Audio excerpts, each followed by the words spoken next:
마가복음 12장 26절 같이 읽습니다.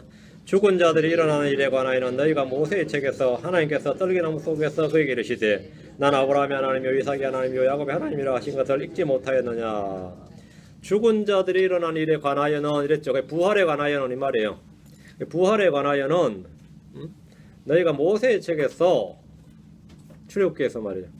하나님께서 떨기나무 속에서 이르시되 난 아브라함의 하나님 이삭의 하나님 야곱의 하나님이라 하신 것을 읽지 못하였느냐. 이 말씀이 부활에 관한 말씀인데 이 말이에요. 이 말씀이 부활에 관한 말씀인데 사두개인들이나 바리새인들이나 당시 서기관들은 이 말씀 다 읽었죠. 근데 이게 부활에 관한 말씀인 줄은 상상을 못했던 거죠. 이게 무슨 이게 하고 이 구절하고 부활하고 무슨 상관이냐고. 근데 지금 주님께서 그 부활에 관한 말씀이라고 하신 겁니다. 구약 성경에 계시된 그리스도의 부활입니다. 말씀은 언제나 그 자리에 있습니다. 문제는 그 말씀 깨닫느냐 못 깨닫느냐의 문제입니다. 잠깐 기도하겠습니다. 위대하시고 거룩하신 주 하나님 감사합니다. 함께 도우셔서 주의 영을 충만케 해주시옵소서. 은혜 많이 베풀어주시고 오늘도 주의 말씀 기록된 그대로 저희가 주님께서 영광을 부어주신 그대로 주님께서 빛을 주셔서 저에게 이 말씀을 있는 그대로 저에게 조명해 주시고 깨닫게 해주시옵소서. 아버지 말씀을 귀 기울여 듣게 해주시고 저희가 말씀을 믿음으로 받게 해주시고 그 말씀 마음에 간직하게 해주시고 저희가 주를 따르는 자가 되도록 해주시길 간구합니다. 말씀 안에서 저희가 우리 주 예수로 뿌리를 든든히 내리게 해주십시오. 깊이 뿌리를 내려서 자라나고 열매 맺도록 해주시길 간구합니다. 감사드리며 주의 성기도 합니다. 아멘. 자, 앉으시기 바랍니다. 구약에 계시된 그리스도의 부활입니다. 오늘날 사람들이 부활에 대해서 잘 알지 못하고 믿지 못하듯이 예수님 당시에 유대에도 사두개인들은 부활이나 천사나 영에 대해서 잘 알지 못했고 믿지 않았습니다. 사두개인들과 바리새인들은 복음서에서 주님을 대적하는 유대에 있는 양대 교파, 지금 하시면 기독교의 양대 교파면 개신교, 캐톨릭이죠. 우리는 캐톨릭을 안 쳐도 어쨌든 남들이 볼 때는 기독교 하면 뭐죠? 캐톨릭과 기독교죠. 개신교라고 한다고. 캐톨릭과 개신교 양대 교파였듯이 그 당시에 보면 물론 바리새인들은 사두개인들을 치지 않죠. 당연히 안 치지. 그렇지만 이제 객관적으로 봤을 때는 당시 유대교의 2개 종파하면 그 당시에 30개 이상의 종파가 있었는데 유대교도 종파가 많아요. 한국 사람들도 2사람 모이면 단체 3개 만든다 그러거든요. 네 거 하나 내 거 하나 우리 거 하나. 한국 사람들 모이면 그냥 단체 하나 만들고 우리파 뭐 교파 만드는데 유대인들도 못지 않습니다. 이 사람들도 2사람 모이면 3개 종파 만드는 사람들이. 유대교도 종파가 굉장히 많습니다. 근데 가장 대표적인 종파가 바리새파예요. 그 바리새파는 이제 느헤미야 시대, 에스라 느헤미야 시대 때부터 있었던 바리새파고, 다음에가 사두개파입니다. 그 사두개파인데 이제 오늘날 말하면 자유주의 신학이죠. 두 양대 교파가 있었는데 둘은 교리적으로 완전히 함께 할 수가 없는 교리들을 가지고 있었죠. 이들은 같은 유대인이지만 교리적으로는 완전히 다른, 우리가 볼 때 사두개인은 사실은 뭐 종교도 아닌데 전혀 맞지 않았습니다. 캐톨릭과 침례교가 맞지 않는 것보다 더 극단적으로 서로 다른 교리를 가졌는데 부활을 믿지 않았습니다. 마가복음 12장 18절에 보면 그때 부활이 없다고 말하는 사두개인들이 그분께 와서 그분께 물어 이르되, 부활이 없다고 말하는 사두개인들 했죠. 사두개인들은 기본 교리가 뭐냐면 부활은 없다예요. 영도 없다, 천사도 없다. 초자연적인 건 안 믿는다 이 말입니다. 이들은 이성적이고 합리적이고 논리적인 것만 믿는다 이거죠. 그러니까 인문주의 카테고리 속에 종교를 둬야 된다는 겁니다. 인본주의의 바탕을 둔 종교를 추구하는 게 사두개파였습니다. 그러니까 사람들이 더 와닿죠. 오늘날도 마찬가지입니다. 인문주의 내로 들어와야 된다. 종교는 인문주의 내로 들어와야 된다 이 말이에요.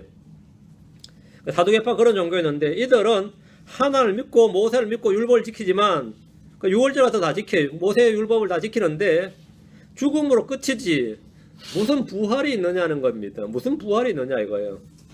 사도행전 2, 3장 8절에 보면 이런 사두개인들은 부활도 없고 천사나 영도 없다고 말하되 바리새인들은 둘 다 시인하기 때문이라. 바리새인들은 다 믿었어요.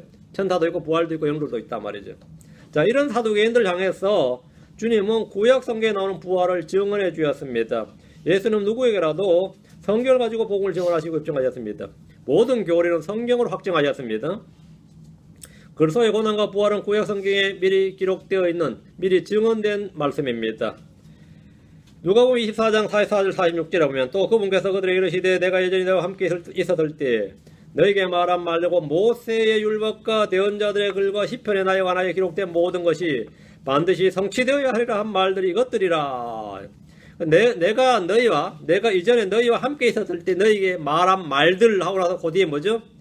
너희에게 한 말들이 이것들이라 하시고 그때에 모세 율법과 대언자들의 글과 시편에 관하여 모세의 글, 대언자들의 글, 시편이 구약 성경입니다.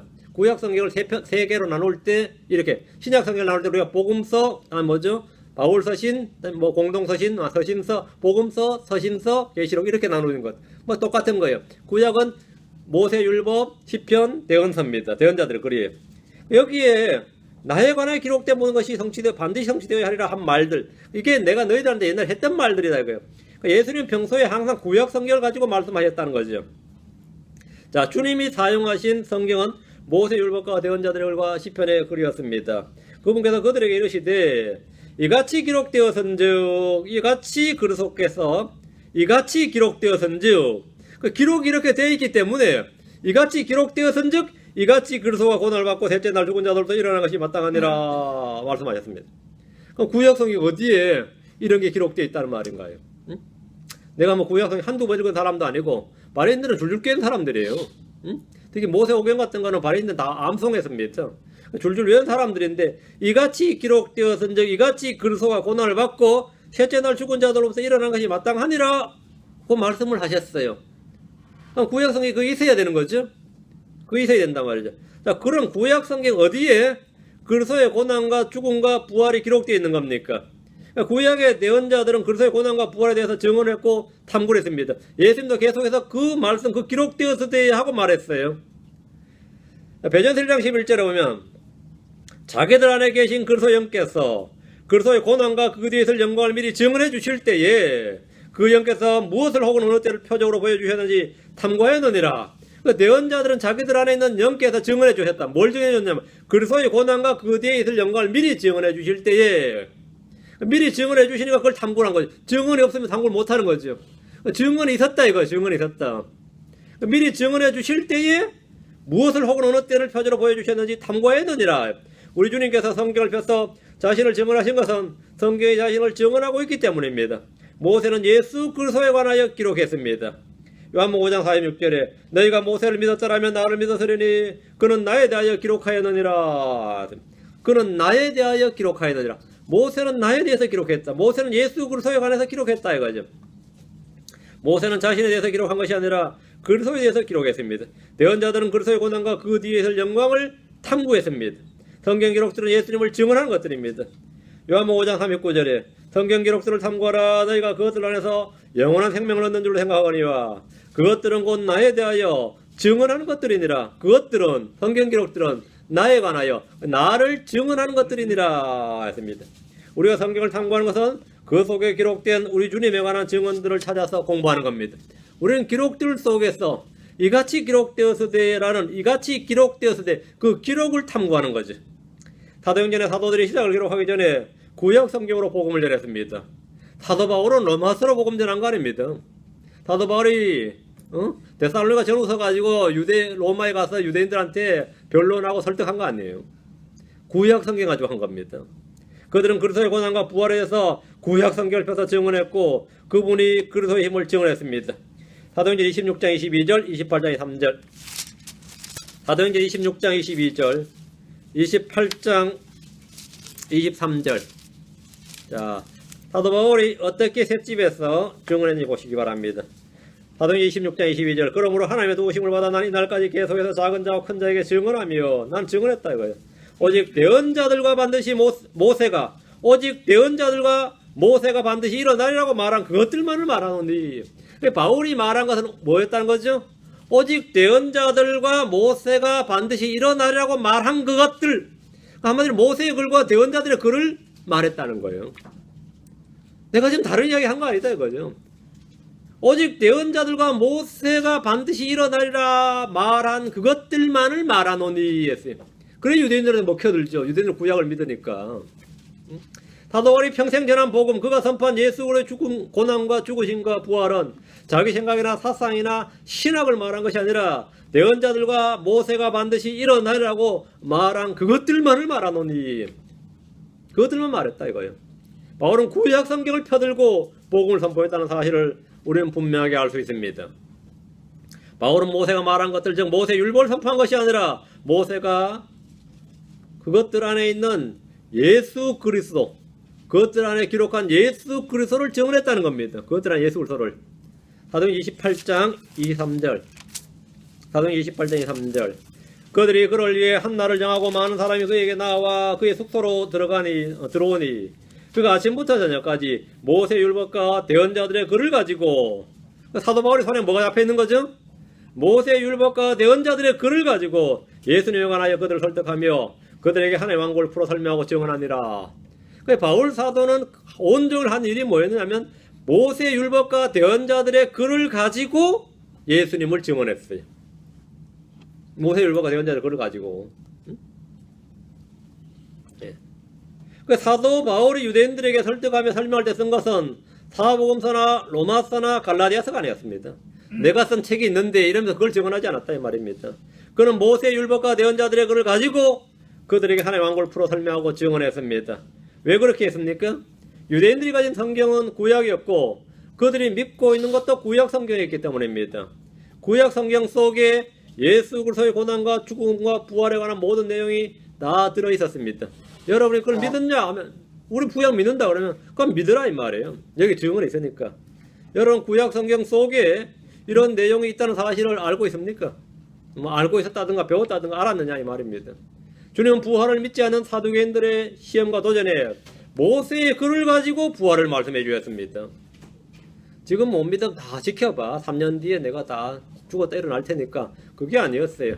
모세의 글에 모세의 글을 읽지 못하였느냐 이 말이에요. 마가복음 12장 26절 본문으로 옵니다. 죽은 자들이 일어난 일에 관하여는 너희가 모세의 책에서 하나님께서 떨기나무 속에서 그에게 이르시되 나는 아브라함의 하나님이요 이삭의 하나님 야곱의 하나님이라 하신 것을 읽지 못하였느냐. 그분은 죽은 자의 하나님이 아니요 산 자의 하나님이시니라. 그런즉 너희가 크게 잘못하는도다 하시니라. 모세의 책에서 즉 출애굽기의 말씀에서 주님께서 모세에게 죽은 자들의 부활에 대해서 하신 말씀이 있습니다. 하나님께서 떨기나무 속에서 모세에게 말씀하시기를 나는 아브라함의 하나님이요 이삭의 하나님이요 야곱의 하나님이니라 말씀하셨습니다. 그때가 모세가 주님의 문법은 좀 약하시네 그래. 아브라함이 죽은 지가 언젠데 난 아브라함의 하나님이었노라 해야지. 그죠? 난 이삭의 하나님이었노라. 난 야곱의 하나님이었노라. 이렇게 말씀하신 나는 야곱의 하나님이니라. 야곱이 어디 있다고? 지금 야곱이 어디 있는데 그죠? 난 아브라함의 하나님인데 아브라함이 있지도 않나 죽은 지가 언젠데 아브라함의 하나님이라 그러냐고죠. 응? 안 그래요? 여러분이 만약에 누구 죽었어요. 남편이 죽었는데 아내가 죽었는데 난 누구의 남편입니다 그러면 듣는 사람이 어떻게 생각했어요? 당연히 살아있다고 생각하지 죽었다고 생각하겠어요? 응? 근데 주님께서 모세에게 말이죠. 난 아브라함의 하나님이요 이삭의 하나님이요 야곱의 하나님이니라 이렇게 말씀하셨다고요. 그러니까 모세가 순간적으로 우리 하나님께서 문법은 좀 약하시구나. 시제가 좀 약하시구나. 아브라함이 이삭 야곱 죽고 없는데 무슨 아브라함 하나님이냐고. 아브라함 하나님 이래 된 거죠. 자, 잘 보셔야 됩니다. 주님은 죽은 자들이 일어나는 일에 관하여는 이랬어요. 죽은 자들이 일어나는 일에 관하여는 즉 뭐죠? 부활에 관하여는 이 말씀은 부활에 관한 말씀이란 겁니다. 여러분이 이 구절 읽을 때 이것이 죽은 자들이 일어나는 일에 관한 것이라는 사실을 알겠습니까? 출애굽기 읽을 때 부활에 관한 증언이 여기 있구나 이런 생각이 드냐고요. 아마 잘 안 들 겁니다. 잘 안 들 거예요. 이렇게 들었으면 바리새인들도 알았겠죠. 바리새인과 사두개인들 싸울 때 바리새인들도 이 구절을 인용해가지고 부활을 증언하지 못했어요. 사두개인들도 모세 오경은 철저하게 읽었습니다. 읽고 믿었어요. 사두개인들도 이 구절은 다 알았단 말이죠. 자, 말씀을 주목해서 봐야 됩니다. 모세는 이집트에서 태어났고 야곱의 4대 손이죠. 야곱, 레이, 고핫, 아므람, 모세거든요. 그 야곱 이후에 4대 손이란 말이죠. 그 아브라함, 이삭, 야곱은 모세 조상들로서 이미 죽어서 묻힌 사람들입니다. 그런데 하나님은 모세에게 나는 아브라함의 하나님, 이삭의 하나님, 야곱의 하나님이노라, 이었노라 이게 아니고 이니라 이렇게 말씀하셨단 말이죠. 주님은 과거 그들이 하나님이었다는 것이 아니라 지금도 여전히 아브라함의 하나님, 이삭의 하나님, 야곱의 하나님이라는 겁니다. 그럼 이 말은 뭐냐 이 말이에요. 죽었는데 이니라 그러니까 그건 뭐냐. 하나님이 실수한 건 아니고 하나님 실수한 건 그 말은 뭐냐면 그들은 부활한다 이 말이에요. 안 죽었단 말이죠. 죽었는데 안 죽었다 그러면 이게 뭔 말이 이상하잖아요. 이게 뭔 말이냐 이거죠. 그러니까 주님은 과거 그들이 하나님이었다는 것이 아니라 지금도 여전히 아브라함의 하나님이고 이삭의 하나님이고 야곱의 하나님이십니다. 아브라함, 이삭, 야곱은 분명히 육체가 죽었지만 그들은 잠든 자들이었을 뿐이고 그들은 다시 일어납니다. 죽음은 소멸이나 단절이나 완전히 그 정체가 없어지는 것이 아니라 죽었다는 것이 없어지는 것이 아니라 다른 형태로서 생명의 연장입니다. 다른 형태 생명의 연장이에요. 하나님 앞에서 죽은 성도들은 모두 다 하나님 앞에서 없어진 자들, 소멸되고 없어져 버린 자들이 아니고 뭐라고요? 잠든 자들입니다. 우리 주님은 해당장 야이로의 딸이 죽었을 때 그의 집에서 울고 있는 사람 중에서 물러가라, 그 소년은 죽지 않고 잔다 이렇게 하시자 사람들이 어떻게 될 것 같아요? 잔다 그러니까 그럼 자면 깨워봐 그러면 될 거 아니에요. 나 같으면 그랬을 것 같아. 잔다고 해서 깨워보시오. 그러니까 대언자라는 인간이 자는지 죽은지도 모르네 하고 비웃었어요. 우리가 죽었다고 이야기했는데 자는지 죽었는지도 몰라가지고 병 고쳐달라고 왔더니만 그래서 주님이 좀 멈칫하셨죠. 지금 다른 일 하느라고 혈루병 걸린 여자 고치느라고 할 것이었죠. 그랬더니만 죽었다고 연락을 줬는데도 오셨어. 그냥 안 죽었다고 들어오면서 울지 말라잖아요. 잔다고. 그래서 사람들이 다 비웃었습니다. 주님 울고 있는 사람들 향해서 너희가 어째 이렇게 떠들며 슬피 우느냐, 그 소년 죽지 않고 잔다 이렇게 말씀하셨습니다. 어린 소녀의 죽음에 모든 사람이 슬피 울며 가슴 아파하지만 주님은 전혀 그렇지 않으셨습니다. 주님이 동정심이 없어서 그런 게 아니죠. 주님이 매정하고 눈물이 없는 분이라서 독한 분이라서 그런 게 아니에요. 주님은 잔다잖아요.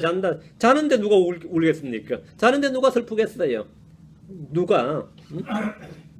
요한복음 1장 11절에도 보면 누가복음 8장 52절에도 울지 말라, 그 소년은 죽지 않고 잔다고 하셨을 뿐입니다.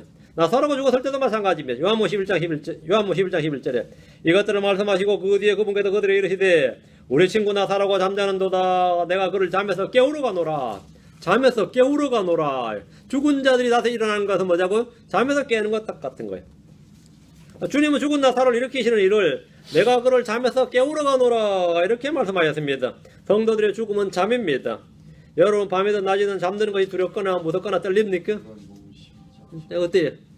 잠자는 일이 무섭거나 떨리냐고? 전혀 아니죠. 크리스천들은 죽음을 두려워하지 않는 것은 이것이 잠이기 때문입니다. 죄의 몸, 사망의 몸을 벗어버릴 수 있는 것이 죽음의 잠입니다. 참으로 귀하고 복된 일입니다. 잠을 잘 수 있다는 거 이것도 엄청난 일이에요. 피곤할 때 잠잘 수 있다는 게 얼마나 좋아요. 잠잘 수 있다는 거 같아요. 잠을 자니까 뭐죠? 깰 수 있는 거죠. 잠을 자니까 깨는 겁니다. 우리는 죽는다는 게 잠자는 것에 불과하단 말이죠. 사도 바울은 말하기를 고린도서 15장 51절에 보라 내가 너에게 한 가지 신비를 보이노니 우리가 다 잠자지 아니하고 마지막 나팔 소리가 날 때 눈 깜짝할 사이에 순식간에 다 변화되리라. 다 잠자지 아니하고 이 말 뭐냐? 성경에서 성도들의 죽음은 잠이다. 우리가 다 잠자지 아니하고 이 말은 죽지 않는다는 말입니다. 성경은 성도의 성도의 죽음은 단지 잠이라고 말할 뿐입니다. 만약 우리의 생전에 주님이 오시면 우리는 잠자지 않고 변화되어서 저 하늘로 갑니다. 우리가 지금 죽는다면 우리는 그리스도 안에서 잠자는 자입니다. 그 아버님 어디 가셨냐면 지금 주무신다 이거예요. 지금 주무신다 이거예요. 어느 주무신다 이거예요. 응? 근데 이건 내가 못 깨우죠. 주님 오실 때 깨어나니까 그때가 푹 주무시게 놔두는 겁니다.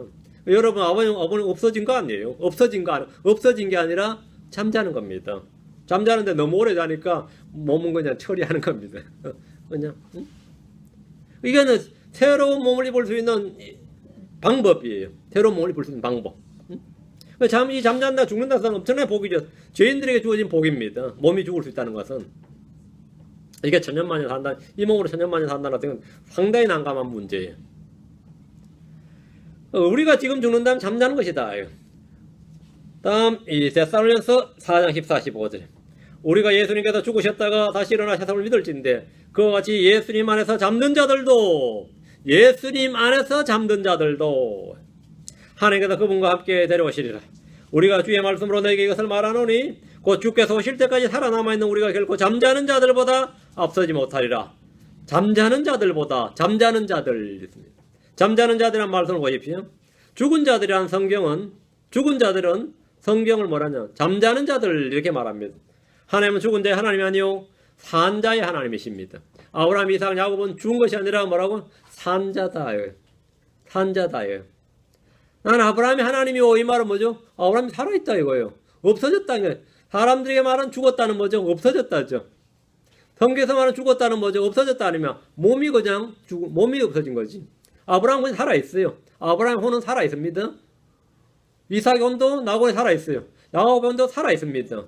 아브라함의 하나님이야. 그 아브라함 지금 어디 있느냐? 다음에 이 땅 위에 없는 거죠. 이 땅 위에 없는 거죠. 이 땅 위에 없는 거지. 나고에 살아있단 말이죠.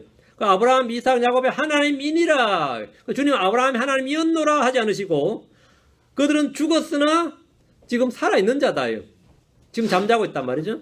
그러 죽었으나 다시 몸이 아니라면 아니죠. 그럴 때는 그럼 일어난다 이거 일어난다. 깨어나고 일어난다. 지금은 잠들었으나 깨어날 것임을 말씀해 준 겁니다. 깨어날 것이다. 이 구절이 아브라함이 하나님이니라 이 말은 뭐냐? 죽은 자들의 부활에 관한 말씀이다. 죽은 자들의 부활에 관한 말씀이다. 너희 그것 읽기 못하였느냐? 성경도 하나님의 권능도 알지 못하는 건 너희가 잘못하고 있느니라. 이렇게 안 믿는 건 너희가 잘못하고 있느니라. 우리는 이 시간 계속해서 구약 성경에 기록된 부활에 대해서 말씀을 살펴보겠습니다. 예수님의 죽음과 부활은 창세기 3장 15절에 이미 기록되어 있습니다. 하나님은 아담에게 이제 선악을 알게 나무 실과에서 나는 걸 먹는 날에 죽는다 그랬죠. 정령 죽으리라 그랬기 때문에 죽음과 더불어 부활에 대해서 말씀해 주셨습니다. 부활에 대해서 창세기 3장에 말씀해 주셨는데 아담이 죄를 범했을 때 주님은 뱀에 대해서 심판을 선포하시면서 뱀의 머리를 부수게 될 여자의 씨에 대해서 말씀을 주셨어요. 자, 창세기 3장 15절 내가 나와 여자 사이에 또 내 씨와 그녀의 씨 사이에 적개심을 두리니 그 씨는 내 머리를 상하게 할 것이요. 그 씨는 내 머리를 상하게 할 것이요. 너는 그의 발꿈치를 상하게 할 것이야. 너는 그의 발꿈치를 상하게 할 것이니라. 잠깐 잘 보세요. 또 내 씨와 그녀의 씨 사이에 적개심을 그 씨는 내 머리를 상하게 할 것이요. 그 씨는 예수님 있죠? 여자의 씨입니다. 여자의 씨는 내 머리를 상하게 할 것이요. 너는 그의 발꿈치를 뱀은 말이요. 너 그의 발꿈치를 여자의 씨의 발꿈치를 상하게 할 것이니라 했습니다. 여기서 뱀은 에덴에 살던 비단뱀이나 살모사나 코브라 같은 뱀이 아니고 큰 용, 옛뱀, 마귀라고도 하고 사탄이라고도 하며 온 세상을 속이는 자입니다. 이 뱀의 머리를 부수는 이는 아담이 아닙니다. 그렇다고 아담의 후손이 아니에요. 누구죠? 이 뱀의 머리를 부수게 될 자는 아담의 후손들 중에 아담의 씨들 중에 네 씨들 중에 한 명이 아니고 누구란 거죠? 여자의 씨다는 거죠. 여자의 씨. 아담 너하고는 상관이 없다는 겁니다. 아담하고 상관이 없고 여자의 씨라는 거예요. 아담의 씨가 아니에요. 이 뱀의 머리를 부수는 이는 아담도 아니고 아담의 후손도 아닙니다. 아담으로부터 왕권을 탈취하고 이 세상의 신이고 공중권 세자분자의 통치자가 되어버린 이 뱀의 머리, 이 사탄, 큰 용, 옛뱀, 마귀라고 불리고 사탄을 불리는 이 자의 머리를 부술 자는 아담의 씨가 아니라 여자의 씨입니다. 예수는 여자의 씨로 이 땅에 오셨습니다. 예수님이 먼저 사탄의 머리를 부수는 것이 아니라 뱀이 먼저 예수님의 발꿈치를 상하게 합니다. 발꿈치를 상하게 한다. 십자가에 못 박히신 사건입니다. 십자가에 못 박히신 사건이에요. 예수님은 십자가에서 발꿈치가 상하셨습니다. 박살났죠. 못이 박혔어. 그럼 십자가에 못 박히신 분이 어떻게 십자가에 못 박히신 분이 그래 발꿈치가 박살났는데 어떻게 뱀의 머리를 부수냐고요. 뱀이 어떻게 자기 발꿈치가 완전히 상해버렸는데 발꿈치 상하면 죽는 거예요. 아킬레스건이라고 그러죠. 그 발꿈치를 상해버린 이 자의 씨가 어떻게 뱀의 머리를 상하게 합니까? 부활하심으로 가능합니다. 창세기 3장 15절은 주님의 고난과 죽으신 부활이 희미하지만 분명히 기록되어 있습니다. 분명히 기록되어 있어요. 근데 이보다 먼저 부활 사건이 있었어요. 이보다 먼저 부활 사건 실제 역사에 있었습니다. 아담이 죽었다가 부활했다 이거죠. 아담이 죽었다가 부활했다는 사실입니다. 아담은 첫사람이요 하나님의 아들이라 불렸습니다. 아담은 살아있는 혼이 되었습니다. 아담은 통치자였고 기름 부음 받은 왕이었습니다. 그런데 성경은 말하기를 아담은 오셔야 할 분의 모형이니라. 아담은 오셔야 할 분의 모형이니라. 그 아담은 누구? 예수 그리스도의 모형이다 말이죠. 이분은 예수 그리스도의 모형입니다. 예수님은 마지막 아담이십니다. 첫사람 아담, 마지막 아담입니다 말이에요. 첫사람 아담은 흙에서 났죠. 마지막 아담은 예수님입니다. 하늘에서 났습니다. 하나님은 아담의 아내를 흙에서 취한 것이 아니라 아담의 몸에서 취하셨습니다. 흙에서 취하셨으면 독자적 인간이죠. 아담은 아담이고 여자는 여자잖아요. 근데 아담의 아내를 아담에게서 취하셨지 흙에서 따로 만들지 않았단 말이죠. 흙에서 취했으면 완전히 독자적인 존재, 연관관계가 없다고, 지대리 커넥션이 없다고. 그렇죠? 영적인 스피리추얼 커넥션도 없고. 근데 하나님께서 여자를 아담의 몸에서 취하셨다. 아담의 몸에서. 창세기 2장 21절 22절. 창세기 2장 21절 22절. 주 하나님께서 아담을 깊은 잠에 빠지게 하시니 그가 잠들며 그분께서 그의 갈비뼈 중에 하나를 취하시고 그것 대신 살로 채우시며 주 하나님께서 남자에서 취한 그 갈비뼈로 여자를 만드시고 그녀를 남자에게로 데려오시니라. 그러면 아담을 깊은 잠에 빠지게 하시고 깊은 잠 여기다가 깊은 잠에 빠지게 하시니 아담은 깊은 잠에 빠졌어요. 이건 죽음입니다. 그가 잠들매 아담은 잠들었습니다. 아담은 잠들었어요. 이거는 야간의 수면이 아니고 죽었다는 말입니다. 깊은 잠에 빠졌다 잠들었다 이건 죽었다는 말이에요. 아담은 죽었어요. 그래서 죽었는데 그분께서 그의 갈비뼈 중에 하나를 취하고 아담의 죽은 몸에서 갈비뼈가 취해져서 거기서 여자가 나온 겁니다. 거기서 주님은 아담을 수면제나 마취제로 가수면 상태에 있도록 한 것이 아니고 아니면 뭐 뒤통수 한 대 쳐서 기절시킨 것이 아니고 깊은 잠에 빠졌습니다. 아담은 잠에 빠졌어요. 깊은 잠이란 죽음입니다. 성경에서 깊은 잠은 죽음이에요. 그가 잠들매란 말은 그가 죽었다는 말입니다. 하나님은 죽은 아담의 몸에서 갈비뼈 하나를 취하셔서 그것으로 여자를 만드셨습니다. 아담은 잠에서 깨어나서 하나님 만드신 여자를 봤습니다. 2장 3절 아담이 이르되 이는 이제 내 뼈 중에 뼈요 내 살 중에 살이라 그녀를 남자에서 취하였으니 여자라 부르리라 하니라. 아담은 뭐죠? 남자에게서 취하였으니 이랬죠. 흙에서 취하였으니 아닙니다. 남자에게서 취하였으니입니다. 아담은 여자가 자신과 달리 흙이 아니라 자기 몸에서 취해졌다는 사실을 알았습니다. 아담은 아내된 여자를 얻기 위해서 죽어야 했습니다. 이 부분이 바로 아담은 오실분의 모형이니라 하는 부분입니다. 아담은 오실분의 모형이니라. 예수님은 신부를 얻기 위해서 죽으셨습니다. 예수님의 옆구리는 창에 찔렸고 거기서 피와 물이 쏟아져 나왔습니다. 첫 아담의 옆구리가 찢어졌듯이 마지막 아담의 옆구리가 찢겨졌습니다. 그분은 깊은 잠에 빠졌습니다. 그분의 죽음으로 말미암아 그분의 몸에서 신부가 나오는 겁니다. 에베소 5장 30절 32절입니다. 에베소 5장 30절 32절입니다. 에베소 5장 31절 32절. 우리는 그분의 몸과 그분의 살과 그분의 뼈들에 속한 지체들이니라. 이런 까닭에 남자가 자기 아버지 어머니를 떠나 자기 아내와 결합하여 그들 둘이 한 육체가 될지니라. 이것은 큰 신비니라. 그러나 내가 그리스도와 교회에 대하여 말하노라. 그리스도와 교회에 대하여 말하노라. 지금 창세기를 이용해서 하는 말이 뭐죠? 그리스도와 교회에 관한 말씀이라는 거죠. 응? 분명히 지금 아담과 이브에 관한 말씀이잖아요. 근데 지금 이런 까닭에 남자가 자기 아버지 어머니를 떠나 자기 아내와 결합하여 그들 둘이 한 육체가 될지니라. 이건 창세기에 나온 말씀이죠.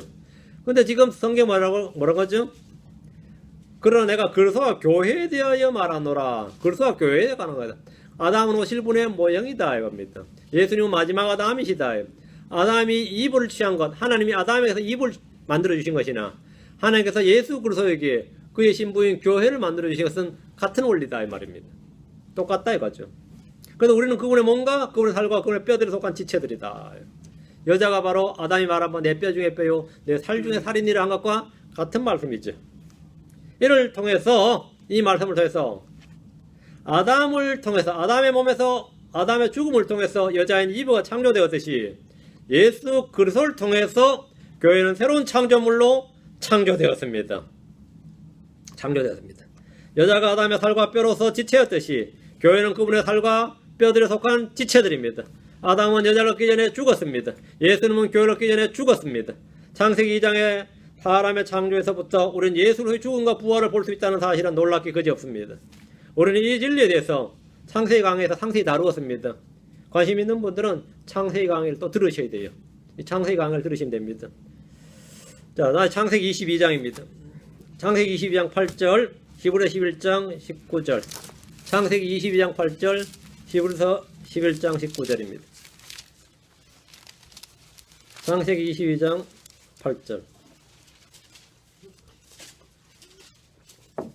아브라함이 이르되 내 아들아 번제 물롯을 어린 양을 하나님께서 자신을 위하여 예비하시리라 하고 이처럼 그 두 사람이 함께 갔어. 이 구절은 아브라함이 독자 이삭을 희생물로 바치러 가면서 하는 말입니다. 아주 유명한 말인데 이 구절은 영어 킹제임스 성경으로 보면 두 가지로 번역될 수 있는 독특한 문장 구조입니다. 하나는 지금 본문에 있는 대로 아브라함이 아들 이삭에게 하나님께서 친히 어린 양을 준비하신다는 예언의 말씀입니다. 하나님께서 친히 어린 양을 준비하신다. God shall provide himself 했죠. 그 himself를 이제 강조로 두는 거죠. 그래서 친히 하나님께서 친히 준비하신다는 거예요. 말 됐죠. 하나님 친히 준비하신다. 이제 대부분의 이제 교회에서 특히 뭐 대부분 다 이렇게 이해합니다. 하나님께서 친히 준비하신다요. 아브라함 이제 양이 없단 말이에요. 나무도 가고 칼도 가고 불도 가져가는데 번제물 드리러 간다면서 양을 안 가져가니까 아들 이삭이 양은 어디 있냐 물었어요. 그 하나님께서 친히 준비하시리라. 이게 하나님이 사실 준비한 것은 아브라함이 잡았던 누구죠? 이삭이죠. 하나님이 준비한 어린 양은 이삭이잖아요. 하나님께서 친히 준비하시리라 그러면 사실 준비되어 있는데 너다 이렇게 말을 못했을 뿐이지. 그래 되는 거고 이게 한 가지이단 말이에요. 그러니까 아브라함이 아들 이삭에게 친히 어린 양을 준비하신다는 예언의 말씀인데 하나님은 이것을 이제 저 멀리 미래로 예언의 말씀으로 쫙 멀리 하면 하나님은 친히 희생헌물로 드려질 한 몸을 예비하십니다. 한 몸을 예비하십니다. 그 자기 아들을 예비하신단 말이죠. 그 하나님 어린 양을 하나 예비하신다고. 그 아브라함은 대언자로서 하나님께서 친히 준비하실 어린 양 예수 그리스도에 대해서 예언을 한 것, 대언의 말씀을 한 거단 말입니다. 예수로서는 하나님 어린 양입니다. 예수로서는 세상 죄를 제거하는 하나님 어린 양입니다. 예수로서는 우리의 유월절 어린 양이십니다. 그 하나님께서 친히 유월절 어린 양을 우리의 어린 양을 준비하시리라 이렇게 예언의 말씀이 되는 겁니다. 아브라함은 번제 헌물을 드리러 가면서 따로 어린 양을 준비하지 않았는데 아브라함이 준비한 어린 양, 하나님께서 바치라고 한 어린 양은 사실 자기 아들 이삭이었습니다. 자기 아들 이삭이었어요. 다른 누가 아니에요. 이삭이었어요. 그 아브라함은 가면서 산에 하나님께서 따로 양을 한 마리씩 준비해 놨겠지 이렇게 간 거 아닙니다. 그건 말도 안 되는 소리고 자기 아들을 바치러 간 거지 하나님 산에 가면 딱 한 마리 준비해 놨을 것이라 그건 말도 안 되는 소리지. 그건 말도 안 되는 소리고요. 아브라함은 그런 믿음을 가진 게 아닙니다. 하나님이 친히 어린 양을 준비하시리라 이렇게 말한 거예요. 근데 그게 예언이 된 거죠. 왜? 아브라함이 대언자였으니까. 그래서 그걸 이제 신약으로 볼 때는 하나님 어린 양 예수 그리스도가 된다 이 말입니다. 이삭은 아버지에게 번제용 어린 양이 어디 있느냐고 물었을 때 아브라함 하나님께서 친히 어린 양을 준비하실 것이다 이렇게 말했는데 이것은 예언의 말씀입니다. 또 한 가지 해석은 이 himself를 목적으로 보는 거예요. 이건 강조용법으로 보는 게 아니라 근데 이제 그 영어 좀 하는 사람들한테는 말도 안 되는 용법이에요. 그 말도 안 되는 소리예요. 당연히 강조용법이 무슨 목적어냐 그래요. 근데 목적어도 말은 됩니다. 왜 말이 되냐면 아브라함이 이르되 내 아들아 하나님께서 자신을 번제물로 쓸 어린 양으로 제공하시리라 준비하시리라 이렇게. 그 God shall provide himself 제공하시리라 himself 그죠? A lamb for a burnt offering 번제용 양 그 a lamb for a burnt offering을 한 단어로 수걸 처리하는 거예요. 번제용 어린 양 이렇게. 그럼 자신을 번제용 어린 양으로 그 provide A, B 용법이 되는 겁니다. provide A for B, provide B, A, B with A 이렇게 수거 처리 안 하고 그냥 문장 그대로 사형식 문장으로 보는 거예요. 완전히 또 문법이 나오네. 이걸 거다 하면 번제용 양으로 자신을 준비하시라면 와 이거 끔찍한 말이죠. 근데 이것도 불가능한 건 아닙니다. 왜냐하면 자신을 준비하시라 했는데 아브라함이 보면 램을 준비하신다. 램을 준비하신다 그랬는데 소풀에 걸려있던 게 램이 아니라 램 순양이었습니다. 순양이었다고. 이게 그 말하고 틀리죠. 아브라함이 한 말은 이 양을 준비한다는 말이 아니었다 이거죠. 순양을 준비한다는 말이 아니었다 이거죠. 저 먼 미래에 하나님 어린 양 예수님인데 하나님께서 친히 어린 양이 되셔서 번제물이 되신다. 이렇게 예언했다 이거예요. 그 어린 양 예수 그리스도의 죽으심을 좀 더 직접적으로 예언하는 말씀이라는 겁니다. 이 말대로라면 아브라함과 이삭은 하나를 번제물로 잡아서 제단에 드리기 위해 가는 중이라는 뜻이 되는데 좀 어떻게 되죠? 좀 무리다 싶죠. 근데 복음은 좀 더 선명하게 드러났죠. 근데 우리 금정역에서는 앞으로 번역을 했고 이거보다 먼저 나온 한글 킹제임스 성경은 뒤에 걸로 번역했어요. 근데 내가 볼 때 둘 다 돼요. 둘 다 되는데 둘 다 의미가 돼요. 충분히 되고 영어로도 둘 다 돼. 근데 의미가 되는데 싸워. 이들 둘이 싸워. 서로 맞다고 싸우는 정도가 아니라 서로 틀렸다고 싸워요. 서로 틀렸다고 싸우는데 이 영어권에서 이건 둘 다 됩니다. 이 연구에서도 이거는 둘 다 되는데, 여러분이 좋은 대로 하는데, 제가 볼 땐 둘 다 취하면 좋아요.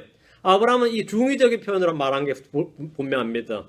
하나님께서 친히 준비하시리라 되고, 자신을 준비하시라. 왜? 대언자였으니까. 친히 준비하시리라도 되고, 자신을 번제물로 데려라는데, 한국말로 어쨌든 하나로 선택을 해야 된다고, 번역을 해야 되니까. 영어로는 상관없어요. 문제는 한국말이지. 한국말은 둘 중에 하나 선택해야 되는데, 선택해야 된다면, 뒤에 거로 선택하는 게 좀 더 복음적 의미 선명하다 이 말입니다. 근데 앞에 거 하는 것이 일반 언어적 용법으로는 더 자연스러워요. 그러니까 이걸로 싸우지 말고 여러분 둘 다 이런 의미가 있다 이렇게 알아두시면 됩니다. 저는 지금까지 항상 뒤에 것만 이야기해서 뒤에 것만 창세기 강의할 때도 저는 이 뒤에 거로만 강의했습니다.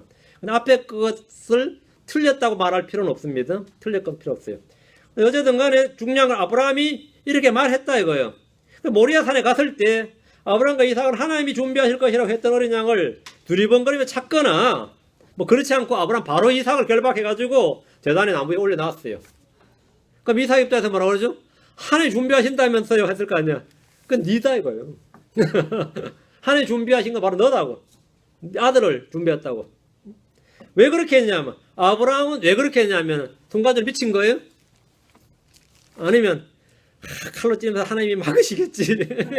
하나님이 나를 손을 붙들으시겠지. 이런 거는 물론 당연히 아닙니다. 자, 히브리서 11장으로 갑니다. 이때 아브라함의 심리 상태가 어땠을 것 같아요? 히브리서 11장 19절 나옵니다. 어떤 심정으로 칼을 잡았느냐, 어떤 심정으로 아들을 묶었느냐 이 말이에요.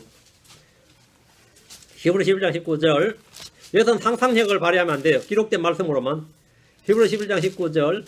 하나님께서 심지어 죽은 자들로부터 능히 그를 일으키실 줄로 생각하였으므로 이게 핵심입니다. 하나님께서 심지어 죽은 자들로부터 능히 그를 일으키실 줄로 생각하였으므로 부활이었다 이 말입니다. 아브라함 부활을 믿고 하나님 부활시킬 거니까 죽이라고 했겠지 말이에요. 뭔 말인지 알겠어요? 왜 아들을 바치라고 했느냐? 그건 간단해. 불에 태워서 죄만 남아서도 하나님 한다고요? 그것도 부활시킨다고.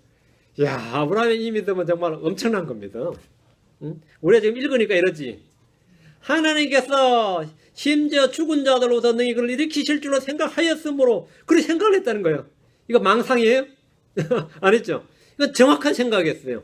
믿음의 생각이었다고. 이건 스피리추얼 마인드, 영적인 생각이었습니다. 이건 영적인 생각이었어요. 그러니까 이런 짓을 하는 거예요.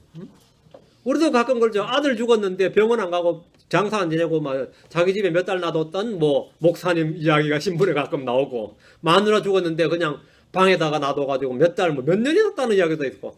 왜 그러냐니까 부활할 줄 알았다는 거예요. 우리는 뭐라 그러죠? 이 미친놈 그러죠. 이런 미친놈이라고 그러는데 아브라함한테도 우리 똑같이 얘기하면 이런 미친놈 어떻게 생각하세요? 어? 근데 아브라함하고 이 사람 차이가 뭐냐면 아브라함 뭐가 있었어요? 받은 말씀이 있었고 이 사람들은 받은 말씀이 없었고 그 차이입니다. 받은 말씀이 있으면 미친놈 소리 들어도 해야죠. 이 받은 말씀이 있느냐 없느냐인데 아브라함은 왜 그렇게 생각을 했느냐면 하나님께서 심지어 죽은 자들로부터 능히 그를 일으키실 줄로 생각했으므로 죽은 이삭을 번제물로 드려진 이삭을 일으키실 줄 생각했다 이거예요. 부활을 믿었다. 불임에 놓인 사라에게 생명을 주셨던 주님께서 어려운 일이나 불가능한 일은 없습니다. 아브라함이 믿었던 하나님은 전능자 하나님입니다. 전능자 하나님, 불가능이 없다 이거예요. 이는 하나님께서 히브리서 11장 18절에 이 아들에 관하여는 이삭에 관하여는 그분께서 전에 이르시되 이삭 안에서 내 씨가 부를 받으리라 하셨느니라. 이삭 안에서 내 씨가 부를 받으리라 했으니까 이삭 안에서 부를 받으려면 씨가 부를 받으려면 이삭이 죽어버리면 끝나는 거 아니에요. 그러니까 다시 살아나서 장가가고 자식을 낳을 거라는 걸 알았다 이 말이죠. 그러니까 부활한다 이거죠. 이삭은 그 말씀 때문에 번제물로 드린 것을 주저하지 않았다는 말입니다. 그래서 이 시작 기자는 히브리서 기자는 이 사건을 통해서 그는 죽은 자들로부터 그를 모형으로 받았느니라. 죽은 자들도 그를 모형으로 받았느니라. 죽은 자들도 받았다 이거예요. 이게 부활이다 이거죠.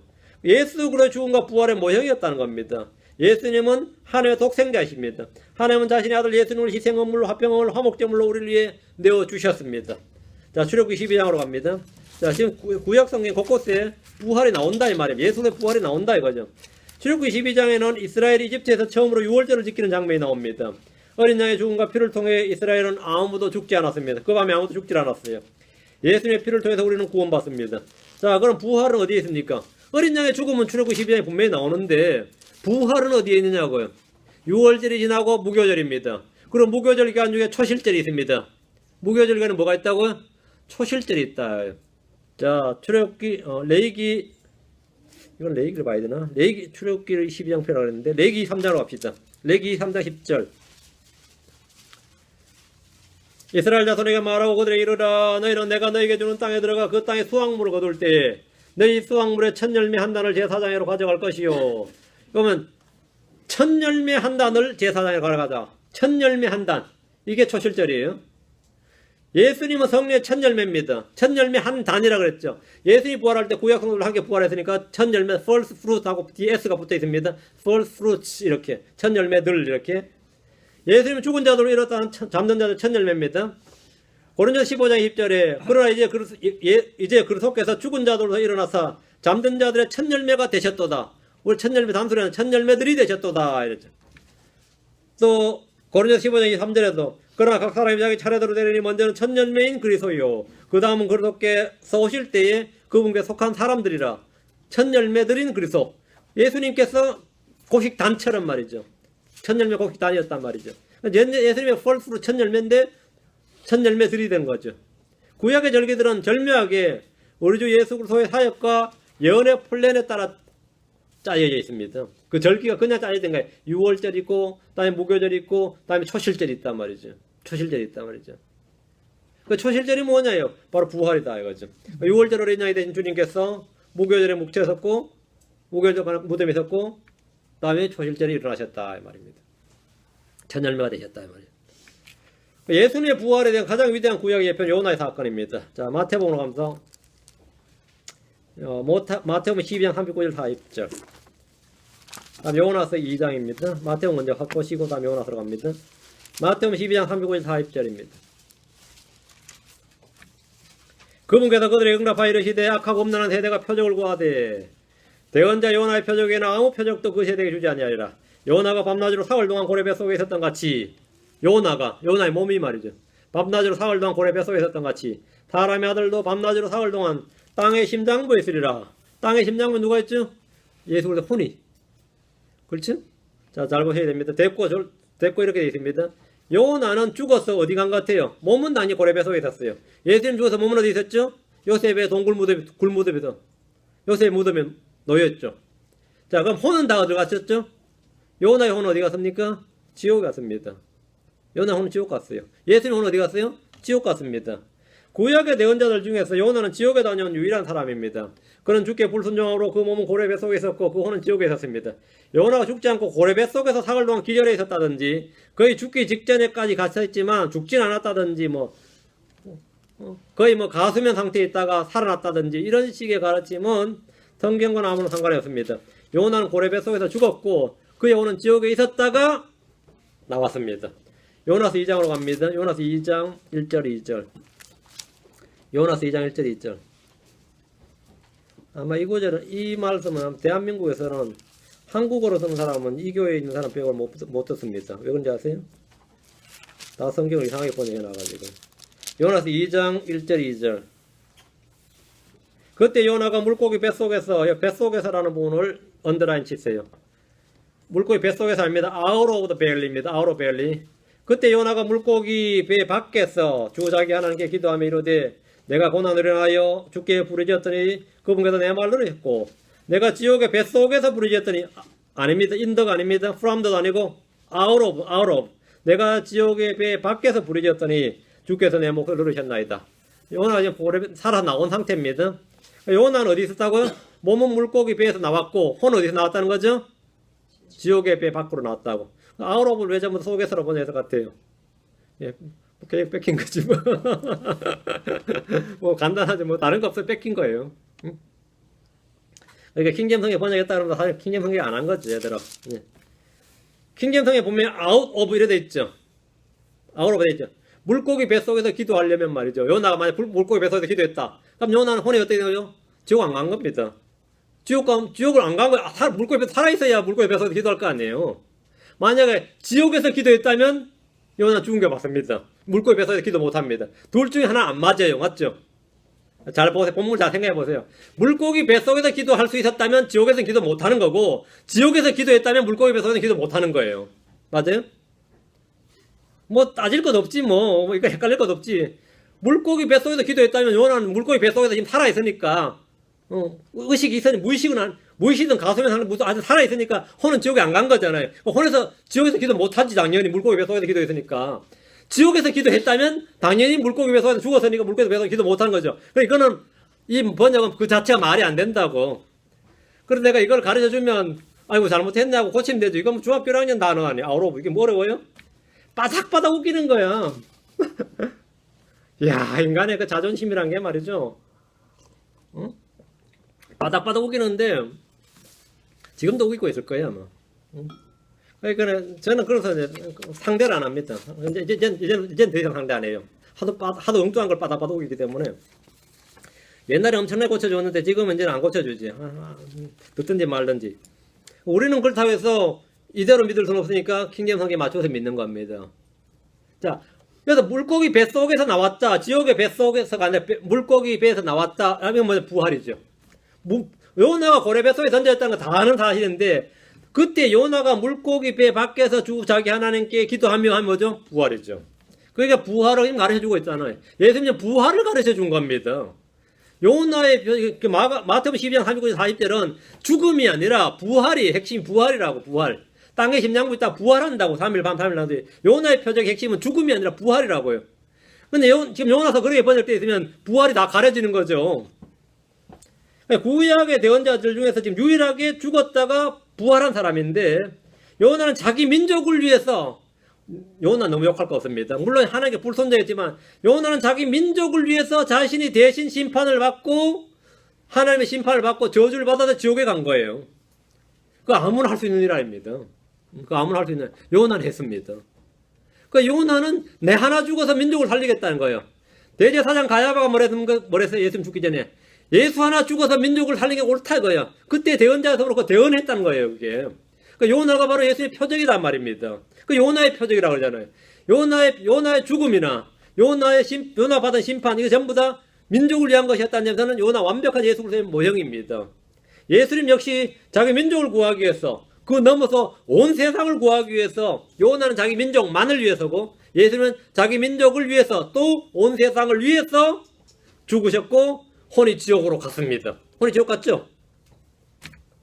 한국의 크리스천들은 예수님 죽으시고 묻힌 것은 다 알고 있지만 그건 다 잘 믿는데 그분이 혼이 지옥에 갔다는 사실에 대해서는 금시초문인 줄로 아는 분들이 꽤 많이 있습니다. 예수님 죽어서 그 혼이 지옥에 갔습니다. 분명히 갔어요. 예수님 죽은 자들에게 복음을 선포하셨습니다. 맞죠? 베드로 4장에 죽은 자들에게도 복음이 선포되었다 그랬어요. 감옥에 있는 영들에게도 복음을 선포했다 그랬습니다. 그럼 지옥에 간 게 맞죠? 안 가고 어떻게 선포합니까? 텔레파시로 전했습니까? 그건 아니지. 갔지. 이미 죽은 자들에게 주님께서 자신이 지옥에 가셨어요. 찾아봐야 되나? 어때? 사도행전 2장 21절과 31절에 있어요. 예. 베드로 4장 6절도 있고 에베소도 있고 다 있습니다. 우리 교회는 이거 다 안다고 믿으니까 지금 그냥 넘어가는 겁니다. 예, 넘어가는 거예요. 예. 없으면 공부하셔야 되고 교제하실 때 이 구절 아까 그 말 하던데 목사님 그 말이 어디 있는지 여러분 교제하면서 다른 걸 찾아줘요. 찾아 설명을 해주라고. 예수님이 어떻게 지옥을 갔는지를. 알았죠? 요나는 분명히 지옥에서 밖으로 나왔습니다. 지옥에 밖으로 나왔어요. 우리말 성경은 지옥에서, 개역 성경과 흠정령 지금 지옥에서로 되어 있고 지옥의 뱃속에서 되어 있고 한킹은 지옥으로부터 이렇게 번역되어 있는데 킹제임스 성경은 지옥 밖에서 out of hell, out of 이렇게 되어 있습니다. 부활한 요나는 이방인들의 도시 니느웨에서 주의 말씀을 선포했습니다. 요나의 선포로 이방인들은 회개하고 회심했습니다. 예수의 부활 후에 그분의 부활의 소식은 이방인들에게 선포되었고 이방인들은 회개하고 회심했습니다. 이방인들 회개하고 회심했어요. 결과도 같죠. 그 니느웨 민족이 심판받을 수밖에 없는 죄인이었는데, 멸망받을 수밖에 없는 죄인이었는데 부활한 요나의 선포로 말미암아 회개하고 회심했단 말이죠. 구원받았단 말이죠. 마찬가지로 예수의 부활로 말미암아 이방인들은 뭐라고요? 복음을 듣고 회개하고 회심했다 이거죠. 시편에 기록된 메시아의 부활에 대해 살펴보겠습니다. 내용이 조금 딱딱하긴 한데 그래도 이건 알아놔야 되는 내용입니다. 예. 맨날 뭐 잘 살자, 뭐 사랑하자, 뭐 이것도 충분하지만 교리적인 것도 필요해요. 시편 16편 8절 11절. 어떤 목사님이 저한테 그러세요. 설교할 게 없대요. 할 게 얼마나 많냐 그랬더니 맨날 잘 믿자 잘 살자밖에 할 게 없는데 뭐 결국은 결론은 그건데 기승전결이 뭐죠? 잘 믿고 잘 살자는 건데 전하다 보니까 자기도 이제 회의가 되는 거지. 전할 거 엄청 많은데 나 지금 다 못 전하고 죽을까봐 걱정인데 지금 내 평생 살아서 이거 주님 빨리 오셔서 뭐 내가 못 전하고 상관없고 말이죠. 다 못 전하고 죽을까 걱정인데 아직도 지금 할 게 많은데. 시편 16편 8절 11절 성경 전고는 다 해야 될 거 아니에요, 그죠? 16편 8절 11절. 내가 주를 항상 내 앞에 모셨으나니 그분께서 내 오른편에 계심으로 내가 흔들리지 아니하리로다. 이러므로 내 마음이 기쁘고 내 영광이 즐거워하며 내 육체도 소망 중에 한 시간이니 이는 주께서 내 혼을 지옥에 남겨두지 아니하시고. 여기 이는 주께서 내 혼을 지옥에 남겨두지 아니하시고. 안 찾아 나오네. 여기 나왔네 이미. 이는 주께서 내 혼을 지옥에 남겨두지 아니하시고 주의 거룩한 자가 썩을 보지 아니하게 하실 것이기 때문이니이다. 거룩한 썩음을 보지 않는다. 육체적으로는. 혼은 지옥, 육체는 뭐라고요? 썩지 않는다는 거예요. 썩을 보지 아니하게 하실 것이기 때문이다. 주께서 생명 행로를 내게 보이시리니 주 앞에는 충만한 기쁨이 있고 주의 오른쪽에는 영원토록 즐거움이 있나이다. 이 구절은 다윗이 자신의 죽음과 부활에 대해서 말한 것이 아니라 그리스도의 죽음과 부활에 관해서 하신 말씀입니다. 근데 유대인들이 이걸 다윗에 관한 건 줄 알았어요. 다윗에 관한 건 줄로. 다윗에 관한 걸로 하면 말이 안 맞죠. 다윗은 죽어서 썩었죠. 아니, 다윗이 죽어서 죄도 안 남죠. 완전히 몇천 년 지났는데 다윗은 완전히 썩었죠. 다윗은 죽었지만 그 혼이 지옥에 가지 않았습니다. 다윗 혼이 지옥 갈 일이 뭐가 있어요? 응? 낙원으로 갔지. 다윗은 죽었지만 그 혼이 지옥에 가지 않았고 다윗은 죽어서 육체가 소망 중에 안식한 건 맞지만 썩음을 보지 않는 것이 아니라 완전히 썩었습니다. 완전히 썩었어요. 썩음을 보지 않았다는 말은 뭐죠? 안 썩었다는 말은 미라가 됐다는 말이 아니죠. 부활했다는 말이란 말이지. 썩을 보지 않아. 지옥에 가고 썩을 보지 않아. 지옥에 가는 혼이 어떻게 썩을 보지 않고 말이 앞뒤가 안 맞잖아 이게 지금. 논리적으로 좀 생각을 해보란 말이야. 생각을. 이게 대신 무슨 말이냐면 서기관들이나 제사장들이 뭐해도 설명을 해줘야 된다고. 시편 읽자 이게 뭔 말인지 모르겠다 그러면 제사장이 그런 지식을 지켜야 돼요. 이건 뭐냐면 그리스도의 죽으심과 부활에 관한 말씀이다 이렇게. 그런데 이걸 모르면 어떻게 되죠? 난의 구절이다 이러죠. 난의 구절이다. 분명히 다윗 같은데 다윗 죽었잖냐고. 다윗이 썩었지 어때 안 썩었냐면 모르지 하나님께서 특별히 시체 방부 처리하셨는지 이래요? 난의 구절 되는 거지. 다윗이 아니다 이 말 이것은. 그의 무덤 1000년이 지난 뒤에도 예루살렘에 여전히 그대로 있었습니다. 자, 이 구절이 그리스도에 관한 것이란 말씀, 다윗이 아니라 그리스도에 관한 말씀이란 것은 사도행전 2장 27절과 31절에 나옵니다. 자, 봅시다. 사도행전 2장 27절 31절. 사도행전 2장 27절 31절. 이는 주께서 내 혼을 지옥에 남겨두지 아니하시고 주의 거룩한 자가 썩을 보지 아니하게 하실 것이기 때문이니이다. 자, 사도 베드로가 지금 복을 선포하면서 뭐야? 예수님이다 말이지. 31절. 또 이것을 미리 보았으므로 그리스도의 부활에 대하여 말하기를 여기다 언더라인.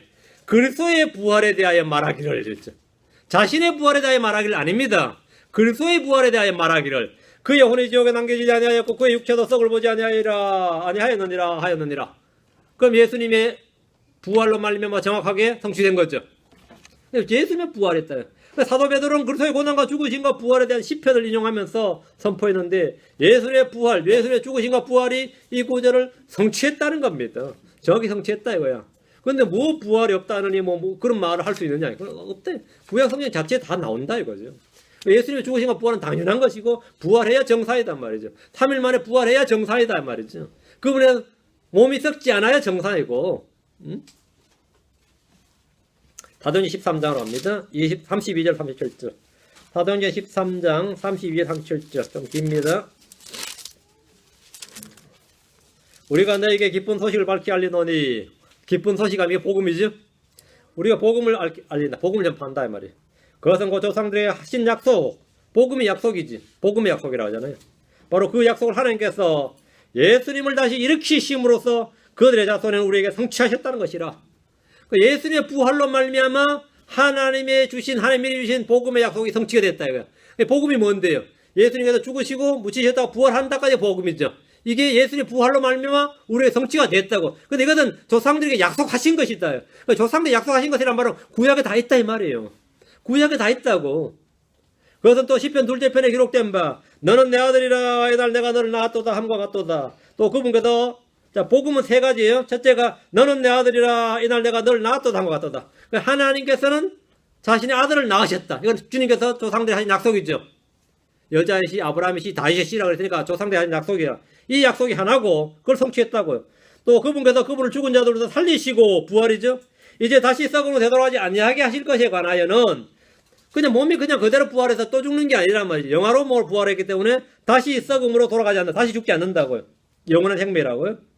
다시 썩음으로 되돌아가지 아니하게 하실 것에 관하여는 이같이 이르시되 내가 다윗에게 허락한 확실한 긍휼을 너에게 베풀리라 하셨느니라. 그러므로 그가 또한 다른 시편에 이르되 주께서 주의 거룩한 자가 썩을 보지 아니하게 하시리라 하나니 이는 다윗은 하나님의 뜻에 따라 자기 세대를 섬기다가 잠들고 묻혀서 자기 조상들에게 이르러 썩음을 보았으나 다윗은 죽어서 썩었다고요. 그러니까 이건 다윗 이야기 아니다 이 말이죠. 하나님께서 다시 일으키신 그분은 부활하신 그분은 결코 썩음을 보지 아니하였기 때문이니라. 이 부활하신 분은 다윗이 아니라 예수님이다 이 말이에요. 그래서 이 구절을 시편을 가지고 지금 설명을 하는 거예요. 하나님은 조상들에게 하신 약속은 예수님의 부활을 통해 그 자손들에게 성취하셨습니다. 주님 조상들에게 하신 약속은 하나님께서 너는 내 아들이라고 부르신 아들을 낳으셨다는 것이 하나고 그분을 죽은 자들도 살리신 것이 하나고 다윗에게 허락한 확실한 긍휼을 우리에게 베푸신다. 구원이죠. 구원이 하나입니다. 다윗은 자기 세대를 섬기다 잠들었고 그 몸이 썩었기 때문에 이 말씀은 다윗에게 해당 사항이 없고 죽었다가 부활하신 예수를 소유대한 말씀입니다. 구약 성경은 미리 그분의 죽으심과 부활에 대해서 분명하게 기록해 뒀습니다. 성경이 미리 증언하는 대로 누구든지 그분을 믿는 자들은 구원을 받습니다. 누구든지 그분을 믿는 자들에게는 하나님께서 다윗에게 허락한 확실한 긍휼을 베푸십니다. 다윗에게 허락한 확실한 긍휼을 율법에 따르면 속죄 허물이 없는 죄 반드시 죽일지니라 하는 그 죄에 대해서 주님 뭐라고요? 조건 없이 속죄 허물도 없이 그냥 사면하는 거예요. 단 하나 내가 죄를 범했나이다. 시인하고 자백하였더니 용서하셨다. 누구든지 우리는 죄를 시인하고 자백하면 무조건 용서다. 무조건 사면. 그 시인하고 자백하고 회개하는 모든 죄인들에게 무조건적 사면이 뭐냐? 그게 다윗이 허락한 확실한 긍휼이라고. 그걸 어떻게 했다고? 예수님의 부활로 말미암아 우리가 그걸 성취하셨다고. 성취하셨다고. 그리고 우리는 다 그렇게 구원받은 겁니다. 우리는 속죄 헌물 양 한 마리 잡아본 적 없이 우리는 구원받았어요. 우리 손에 칼도 잡아보지 않고 양 한 마리 잡아본 적 없고 염소 한 마리, 소 한 마리 잡아본 적 없이 우리는 그냥 내가 죄인입니다 한마디로 주님한테 내가 죄인입니다 한마디로 구원받았어요. 그걸 죄를 시인했을 때 제가 다 사면되었고 어째? 제가 다 사면되었고 예수로 시인함으로 말미암아 그 마음으로 믿음으로 말미암아 다 구원받았다고요. 아니 구원 못 받은 사람이 있습니까? 이 시간 내가 죄인인 걸 알고 주님 앞에 시인하고 자백하면 됩니다. 그럼 죄는 사면 됩니다. 100% 다 깨끗하게 사면 돼. 나의 불법과 제가 다 사면 됩니다. 무조건 용서. 그게 다윗에게 본 확실한 긍휼입니다. 그리고 주 예수를 마음에 믿으면 여러분 구원받습니다. 다른 거 없어요. 너무 쉬워서 문제지. 하나님 다 해놓으셨다죠. 다 해놓으셨다고. 하나님이 다 하시면 됩니까? 나도 좀 하게 해주셔야지. 이런 식으로 나가면 됩니다. 자, 시편 110편 1절입니다. 시편 110편 1절. 이 지식은 모든 크리스천들이 다 가지고 있어야 되는 지식입니다. 오늘 이 부활에 관한 이 지식은 그냥 예수님의 부활 역사적 사건으로만 이해하면 안 되고 다 알아야 되는 사건이에요.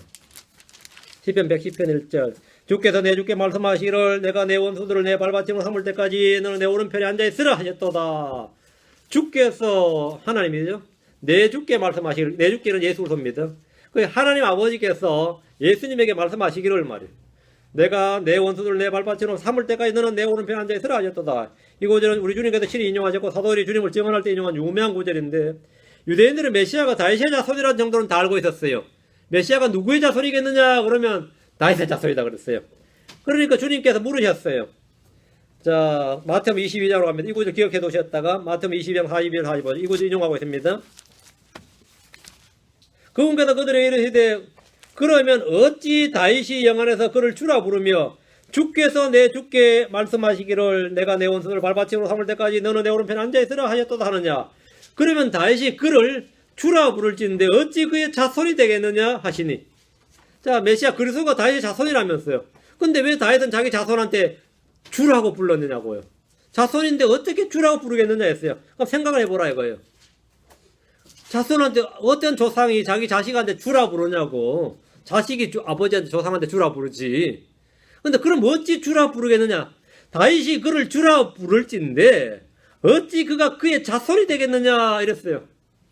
그러니까 들은 자기들도 어때요? 이 구절 10편에서 유명 구절 다 하는 이야기인데 다윗이 자기 자손을 끌어 주라고 불렀다면 메시아는 다윗의 자손 맞는데 그렇다면 이게 무슨 뜻이냐 말이죠. 무슨 뜻이에요 그러면? 우리 다윗의 자손 맞지 않냐고. 그럼 서기관이나 바리새인은 다 그렇게 이해했어요. 다 그렇게 몇천 년 동안 그렇게 믿어왔는데 메시아가 누구냐 그러면 다 다윗의 자손이라고 그랬다고. 그럼 예수님이 그래요. 다윗의 자손인데 다윗이 그럼 왜 자기 자손을 주라 부르겠느냐 그랬어요. 이게 무슨 뜻이냐 그러면 이제 난해 구절이 됐어요. 갑작스럽게. 그렇죠? 뭔 말이냐 이거예요. 다윗이 자기 자손을 끌어 주라 불렀다면 그는 육신으로는 다윗의 씨지만 사실은 다윗의 뿌리다 이 말입니다. 육신으로 뭐라고요? 다윗의 자손, 다윗의 씨고 그건 육신이고 사실은 다윗의 뭐라고요? 뿌리이신 분이다. 예수님은 다윗이 주라 부르는 바로 그 주 하나님이십니다. 다윗은 주의 승천에 대해서 말하고 있습니다. 너는 내 오른편에 앉아있으라. 고난당하시고 죽으신 주님께서 승천하셔서 하나님 오른편에 앉았다는 것은 부활의 결정적인 증언입니다. 다윗의 자손인 분께서 분명히 너희들 다 알다시피 십자가에 못 박혀 죽었다 이거야. 근데 그분에 관한 명령은 뭐냐? 말씀 뭐죠? 내 오른편에 앉아있으라 이렇게 하나님 말씀하셨다요. 하나님 오른편에. 그럼 그분이 죽은 분이 어떻게 하나님 오른편에 앉아있느냐 이거야. 부활해서 승천했다 이 말입니다. 그러니까 부활은 없을 수가 없는 것이고 부활해서 승천했다고요. 고난당하시고 죽으신 주님께서 승천하셔서 하나님 오른편에 앉아있다는 것은 부활의 결정적인 증언입니다. 주님께서 하늘 올라가셨는데 저분 하나님 오른편에 가셨는지 우주 어디로 갔는지 우리가 알 게 뭐냐 그러면 성령이 오셨다 이거예요. 성령이 오심을 보고 우리는 그분이 하나님 오른편에 앉으신 걸 알게 된 겁니다. 성령이 오심을 통해서. 성경이 이렇게 전부 다 짝이 착착 맞는 거죠. 구약 성경은 다양하게 주 예수님의 부활을 선포하고 있습니다. 골로새 3장 1절에 그러므로 너희가 그리스도 함께 일으켜졌거든 그 위에 있는 것들을 추구하라. 거기에는 그리스도께서 하나님 오른편에 앉아 계시느니라. 거기에는 하나님의 오른편 하늘에는 위에는 말이죠. 예수님이 이렇게 해주셨고 하나님의 오른편에 앉아 계십니다. 히브리 1장 3절 히브리 1장 3절에 하나님의 영광의 광채이시며 그분 자체의 정확한 형상이시며 자신의 권능의 말씀을 모든 것을 다 마치시는 이 아들께서는 친히 우리의 죄들을 정결하게 하신 뒤에 높은 곳에 계신 존엄하신 분의 오른편에 앉으셨느니라.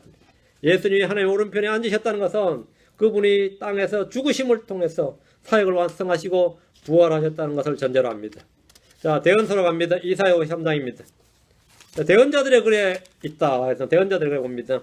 이사야 53장 9절에서 12절입니다. 또 그는 사악한 자들과 더불어 자기 무덤을 만들었으며 죽어서는 부자와 함께 했으니 그가 폭력을 행사하지 아니하였고 그의 입에는 속임수가 없었기 때문이니라.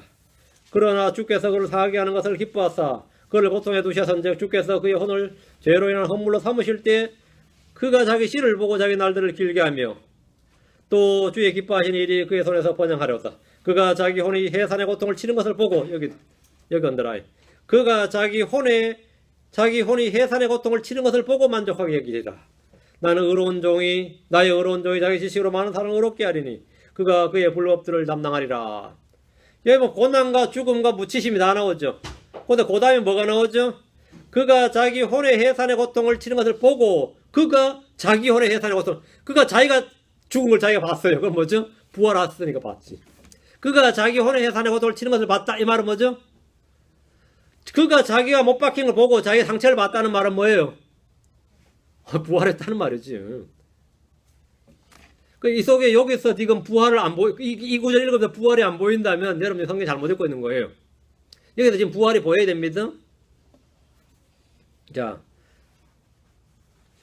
예수님 십자가에 못 박힐 때 사악한 자를 함께 못 박이셨는데 이것을 성경은 그는 사악한 자들과 더불어 자기 무덤을 만들었으며 자기 무덤을 만들었다는 말은 죽었다는 말입니다. 무덤 파내 그렇죠. 내가 무덤으로 내려가려 하면 죽는다는 말입니다. 무덤을 만들었다 이 말은 예수님이 사악한 자들과 더불어 함께 죽었다 이 말이에요. 일상적인 표현입니다. 뭐 예수님 무덤 만들었다 무덤을 만들었다 이 말이 아니에요. 무덤을 만들었다는 말은 죽었다는 말입니다. 사악한 자들과 더불어 죽었다 이 말이에요. 그분이 죽었을 때는 놀랍게도 부자도 함께 했다죠. 죽었을 때는 부자. 죽었으니까 누가 왔어요? 예, 아리마대 요셉과 니고데모가 바리새인 니고데모인데 둘 다 부자였는데 예수님 장례를 아주 부자의 장례식을 치러줬습니다. 부자들이 예수님의 운구를 했어요. 예수님 장례를 치르고 놀라운 일이었죠. 죽어서는 부자들과 함께했고 사악한 자들과 함께 강도들과 함께 못 박히고 부자들과 함께 장사 치르고 장사는 부자들과 함께 치르고 부자들이 장사 치러줬고 말이죠. 성경의 문자적으로 정확히 좀 착착 맞아 들어가는 겁니다. 죄수들 사이에서 못 박혔고 묻힐 때는 부자들과 함께 했는데 예수님 자신은 죄가 없으시지만 그분은 상하셨습니다. 못 박히셨고 채찍에 맞으셨고 찔리셨고 상하셨어요. 그러나 그분의 죽음을 통해 주의 기뻐하시는 일이 그의 손에서 번영했습니다. 주님은 자기 지시로 많은 사람을 의롭게 했습니다. 죽음으로 끝이 났다면 그의 죽음은 헛것이 되고 말았겠지만 다시 부활하셨기 때문에 그 모든 일이 형통했습니다. 죽었으면 끝이었죠. 형통 안 하죠. 부활하셨기 때문에 이 모든 일이 형통했단 말이에요. 이사야 53장은 메시아의 고난 외에 그의 부활과 영광이 잘 드러나 있습니다. 11절을 특히 유념해서 보죠. 11절. 그가 자기 혼이 해산의 고통을 치는 것을 보고 만족하게 여기리라. 자기 혼이 해산의 고통을 치는 것을 보고 그 십자가에 못 박힌 그 고통 말이죠. 그리고 받은 모든 고통을 봤다. 이 말은 뭐냐? 그걸 언제 본 거죠? 부활에서 본 겁니다. 예수의 부활이 가장 선명하게 드러나 있는 구절입니다. 그분이 부활했기 때문에 자기 혼이 해산의 고통에 치는 것을 볼 수 있었고 만족하게 여길 수 있었습니다. 저 하늘에 가서도 주님의 몸은 그 흔적이 있어요. 옆구리에도 흔적이 있고 손에도 발에도 흔적이 있다고. 불신으로 인해서 마음과 눈이 가려진 유대인들은 구약성경 이런 구절을 아무리 읽어도 이런 진리를 발견할 수 없습니다. 그건 그 뜻이 아니라고 생각할 겁니다. 성경을 공부하지 않는 크리스천들 역시 내가 성경을 몇 독을 했다 하더라도 마찬가지로 이런 진리를 전혀 발견할 수 없을 겁니다.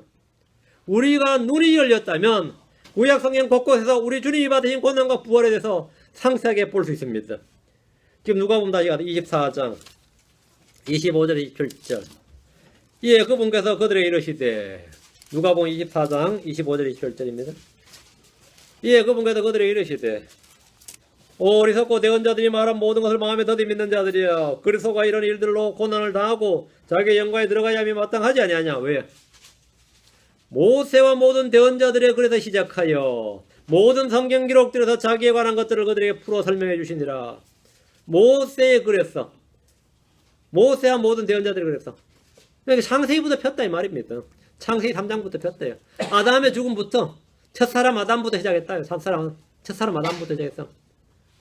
이렇게 설교 다 하려면 뭐 이거 가지고 1년 하겠죠. 1년 하겠죠. 그래가지고 이제 이걸 설명해 줬더니만 구약 성경의 대언자들은 그리스도의 고난과 다골 영광에 대해서 미리 증언했기 때문에 예수님은 그런 구절들을 펴서 설명해 줬어요. 우리 역시 모세와 대언자들의 모든 글에서 그분을 발견할 수 있어야 됩니다. 그리고 그 증언들을 발견해서 설명해야 됩니다. 성경을 읽는다는 것은 성경 속에 기록된 그분을 찾아서 읽는 겁니다. 성경을 공부한다는 것은 성경이 증언하는 예수 그리스도를 공부하는 겁니다. 우리 주님께서 우리 마음에 지혜와 계시를 부어주셔서 성경 기록들을 열어주시고 우리 속에서 마음이 뜨거워지기를 간절히 바랍니다. 우리 속에서 이 말씀이 내 속에 들어야 마음이 뜨거워져요. 근데 말씀이 잘 안 들으면 머리가 뜨거워져요. 열받네. 그렇죠. 머리가 뜨거워지는 거지. 열받지 말고 마음이 뜨거워져야 돼. 마음이 뜨거워져야 됩니다. 마음이 뜨거워져야 된다. 이거. 우리가 마음이 뜨겁지 아니하더냐 하고 나서 그들이 뭐였죠? 예루살렘에 돌아갔다 이 말이죠. 회개했다는 말입니다. 가던 길을 돌이켰대. 터닝 포인트죠. 여러분이 마음이 뜨거워지면 여러분 인생에 가던 모든 길에서 항상 뭐예요? 예수님께로 돌아갑니다. 예수님 믿는 바로 그곳에 제자 있는 곳, 자기 고향으로 가다가 모임 있는 제자들이 모임에 바로 그곳으로 다시 돌아갔어요. 예수님을 우리 길에서 예수님을 발견했다, 만났다고 증언했어요. 부활의 증인이 됐다는 겁니다. 여러분이 어디서든 예수를 만나면 여러분 인생에서 전부 다 그렇게 됩니다. 거기서 유턴을 하는 거죠. 어디로 유턴하는 거죠? 어디로 턴한다고요? 예수님 믿는 교회가 있는 바로 곳, 예수 믿는 제자들이 있는 바로 그곳으로 가서 은혜를 나누는 겁니다. 바로 그렇게 되는 겁니다. 오늘 구약에 계시는 그런 부활인데 지난 시간 말씀하고 오늘 말씀을 두 가지는 여러분이 우리 성경에서 가장 기본적인 진리예요. 가장 기본적인 진리인데 가장 또 이게 잘 안 가르쳐지고 무시받는 진리. 이게 이 사람이 전통이라는 게 말이죠. 인습과 전통과 이런 것이 굉장히 무서운 겁니다. 회개하지 않으면 떨어져 나가지 않습니다. 바른 진리를 알지 않으면 떨어져 나가잖아요. 이런 진리를 들어도 대충 들으면 뭐 그게 뭐 그러죠. 그게 뭐 부활절을 지킨다는 것이 아스다롯을 섬기는 것 같은 것이 다 해도 안 듣는다. 그러면 헛짓이지. 우리는 그래서는 그런 이 불신자와 방불한 그런 무늬만 크리스천이 되어서는 안 됩니다. 성경대로 믿는 성경 신자가 돼야 되지. 바른 신자가 된다. 우리는 구약 성경에서 언제든 예수를 발견할 수 있는, 그래서 지하 계시에 여러분을 그런 눈이 열려야 돼. 지각의 눈이 밝혀지기를 간절히 바라고, 우리는 바로 그런 교회, 그런 성도들 다 되길 바랍니다. 같이 기도합시다. 위대하고 주하는 감사합니다. 함께 도우시고 열매 풀어주실 간구합니다. 주행을 충만케 해주십시오. 복을 허락해 주시길 원합니다. 사랑하는 아버지 하나님, 저희가 참으로 성경에 증언된 예수 그리스도, 성경 어디에서나 발견될 수 있고 발견되어지고 증언된 그 예수를 찾고 기록된 그대로 저희가 믿고 깨달을 수 있게 해주시옵소서. 지혜와 계시를 열어주시고 지각의 눈을 밝혀주셨어. 아버지 하나님, 항상 예수 그리스도를 저희 마음의 중심에, 또 저희 마음속에 그 속에 뿌리를 내릴 수 있도록 도우실 간구합니다. 전나신 주 하나님 도와주십시오. 은혜 베풀어 주십시오. 감사드리며 주의 승리합니다. 아멘.